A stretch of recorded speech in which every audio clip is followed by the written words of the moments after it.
रवींद्र चव्हाणांना आंब्याचा व्यवसाय फायद्याचा ठरत नव्हता। त्यामुळे आंबा विक्रीचा व्यवसाय सोडून त्यांनी फुलशेती करण्याचं धाडस दाखवलं।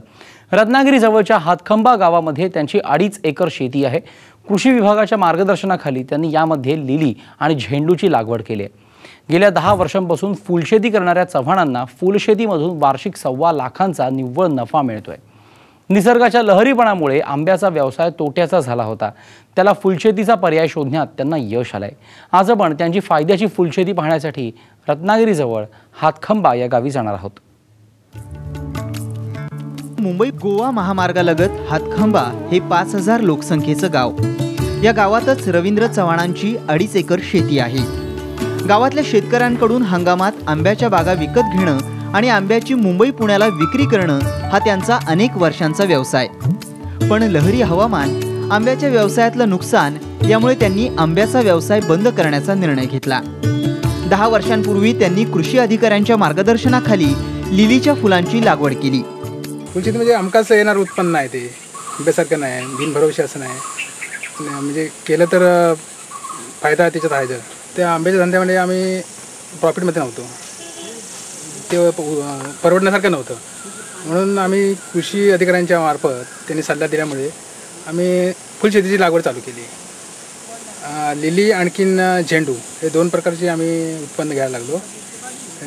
लिली आम्ही सुरुवातीला चालू केली। लिलीचे कांदे आम्ही पुण्यातून आणले, ते 5000 कांदे आणले।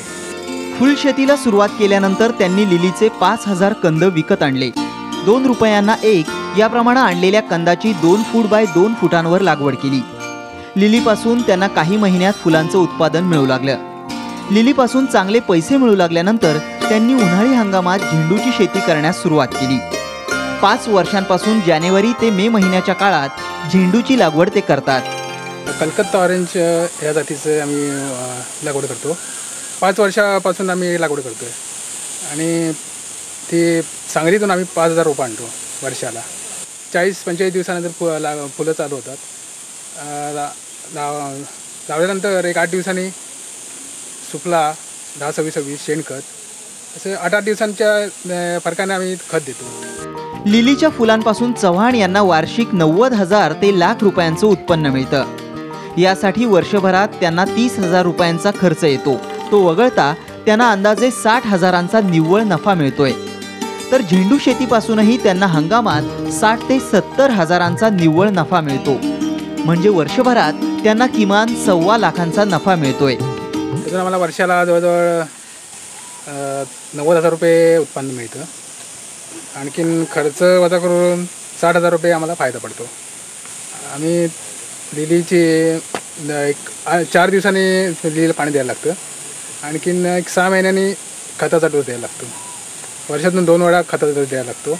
आणि आम्ही 30 लिटरचं बंडल 5 रुपयांप्रमाणे याप्रमाणे बाजारात विक्रीसाठी देतो।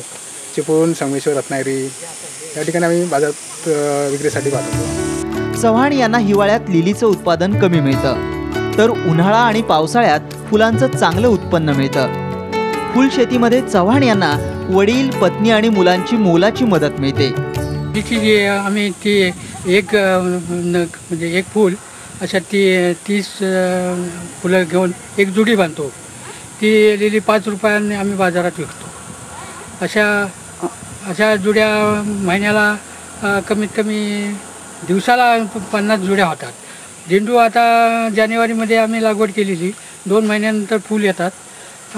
फूल आल्यानंतर आम्ही आमचे व्यापारी ठरलेले आहेत, त्या व्यापाऱ्यांना आम्ही 30 रुपयाप्रमाणे घालतो फूल किलोप्रमाणे।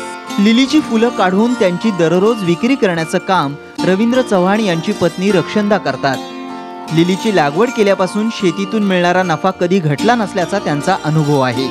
आम्ही सकाळी 7 वाजता वरती येते लिली काढायला। किमान 50-60 जुड्या लिली काढते। घरी नेऊन ती मोजून वगैरे बांधून सगळं तयार करते। प्रत्येकाची ठरलेली असते किती कोणाला घालायची। ती प्रत्येकाची पिशवीत भरून 10च्या दरम्यान रत्नागिरीत घेऊन जाते। प्रत्येक फुलवाल्याला नेऊन घालते, जेवढी ठरलेली असतात तेवढी। आणि झेंडू आदल्या दिवशी काढलेला असतो माणसानी, तो सकाळी जेवढ्या फुलवाल्यांना ठरलेला आहे ना मार्केटमध्ये, तर प्रत्येकाचा भरून जेवढा असेल तेवढा सकाळी 10 वाजता एसटीने घेऊन जायचं रत्नागिरीत। गेल्या 10 वर्षांपासून लिली आणि 5 वर्षांपासून झेंडू शेतीला सुरुवात केल्यापासून चव्हाणांची शेती नफ्यात आली आहे। वर्षभर भात आणि भाजीपाल्याच्या पिकांपासून त्यांचा घर खर्च चालतो, तर फुलशेतीपासून मिळणारं 1.25 लाखांचं उत्पन्न नफ्यात राहतं। लहरी हवामानामुळे आंब्याचा व्यवसाय तोट्यात आला होता। अशा वेळी कृषी अधिकाऱ्यांच्या मदतीनं त्यांनी फायद्याची फुलशेती सुरू केली आहे। आमच्या मार्गदर्शकांनी त्यांनी व्यवस्थितरित्या लागवड करून त्याच्यात त्यांना चांगल्या प्रकारे उत्पन्न मिळू लागले आणि त्यांचा त्या शेतीकडे जास्त पुढे आणखी उत्पादन कसं वाढवायचं त्याच्याकडे त्यांचा कल निर्माण झाला। मग अशा पद्धतीत त्यांना आम्ही अशा मार्गदर्शन तुमच्याप्रमाणे आणि शेतकऱ्यांना कोकणामध्ये फुलशेतीकडे वळवून जास्तीत जास्त लोकांचा कसा फायदा होईल यांच्याकडे तुम्ही पण त्या लोकांना मार्गदर्शन केलं तर तुमच्यासारखे आणखी अधिक शेतकरी तयार होऊ शकतील। आता पारंपरिक पद्धतीने आंबा करताय, आंब्यामध्ये त्यांनी आम्हाला सांगितलं की आम्हाला नुकसान आंब्यात आम्ही जातोय, तर आम्हाला काय पर्याय मार्ग करतायत। तर त्यांना आम्ही विचारलं की तुमची जमीन कुठल्या बाजूला, आज ही बघितली तर जमीन ही वरकशी आहे, तर या ठिकाणी त्यांना अशी कल्पना दिली की या ठिकाणी जर तुम्ही फुलशेती केलीत तर नक्की म्हटलं तुम्हाला आंब्यापेक्षा नक्की जास्त फायदा होईल। त्याप्रमाणे त्यांनी आम्ही सांगितल्याप्रमाणे साहेब जर तुम्ही आम्हाला मार्गदर्शन केलं तर आम्ही फुलशेती नक्की करू आणि त्याच्याबरोबर मनावर घेऊन त्यांनी आज फुलशेती ते करायला सुरुवात केली। चव्हाण यांच्या फुलांना रत्नागिरी, संगमेश्वर आणि चिपळूणच्या बाजारपेठेत चांगली मागणी आहे। सध्या फुलशेतीपासून मिळणाऱ्या नफ्याचं प्रमाण कमी असलं तरी भविष्यात गट करून फुलांचं क्षेत्र वाढवण्याचा त्यांचा मानस आहे। आंब्याच्या व्यवसायाला फुलशेतीचा पर्याय मिळाल्यानं रवींद्र चव्हाण यांची शेती फायद्यात आली आहे। त्यांच्याप्रमाणे कोकणातल्या शेतकऱ्यांनी फुलशेतीकडे पैसा मिळवून देणारी शेती म्हणून पाहणं गरजेचं आहे। मनोज लेले, साम टीव्ही, रत्नागिरी।